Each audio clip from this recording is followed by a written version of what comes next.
so the gloriously twinkly actress is raring to make her Hello, Dolly debut this summer, 4 years after the pandemic halted it.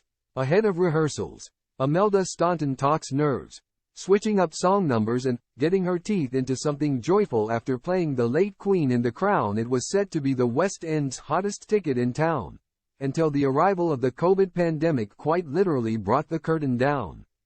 But now, 4 and a bit years after agreeing to headline Hello, Dolly,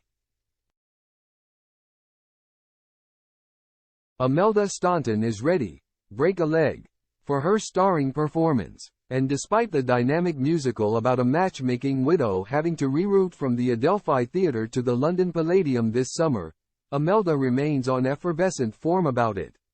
Inside the Grade 2 listed venue's unapologetically ornate Cinderella bar where we meet, she smiles and shakes her head.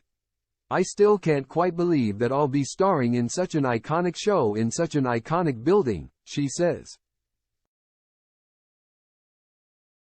"My task now is to help deliver a totally uplifting evening. And she's well aware we'll all be watching.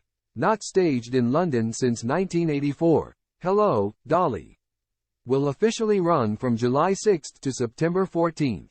Originally planned to open in the summer of 2020, Imelda's work on the 5th and 6th series of The Crown, in which she played the late Queen, added a second lengthy delay. As clearly relieved producer Michael Harrison observes, "It's so nice to have Imelda back where she belongs." This latest production will be directed by Dominic Cook, who worked with the esteemed actress on Follies at London's National Theatre in 2017.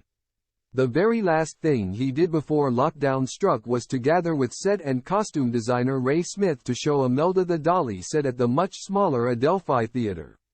Back in late 2019, at Cook's urging, Imelda had telephoned the elderly composer Jerry Herman, who died on Boxing Day that year, seeking permission to insert one of his songs into the show. "Just Leave Everything to Me," originally performed by Barbra Streisand in the 1969 film version of Hello, Dolly. "Sometimes emails don't quite cut it. They lack the personal touch. So I screwed up my courage in both hands and called Jerry," says Imelda, 68. "I happened to be filming in Eastbourne at the time and there I was, standing in my hotel room, making a transatlantic call to the great Jerry Herman. It felt very weird.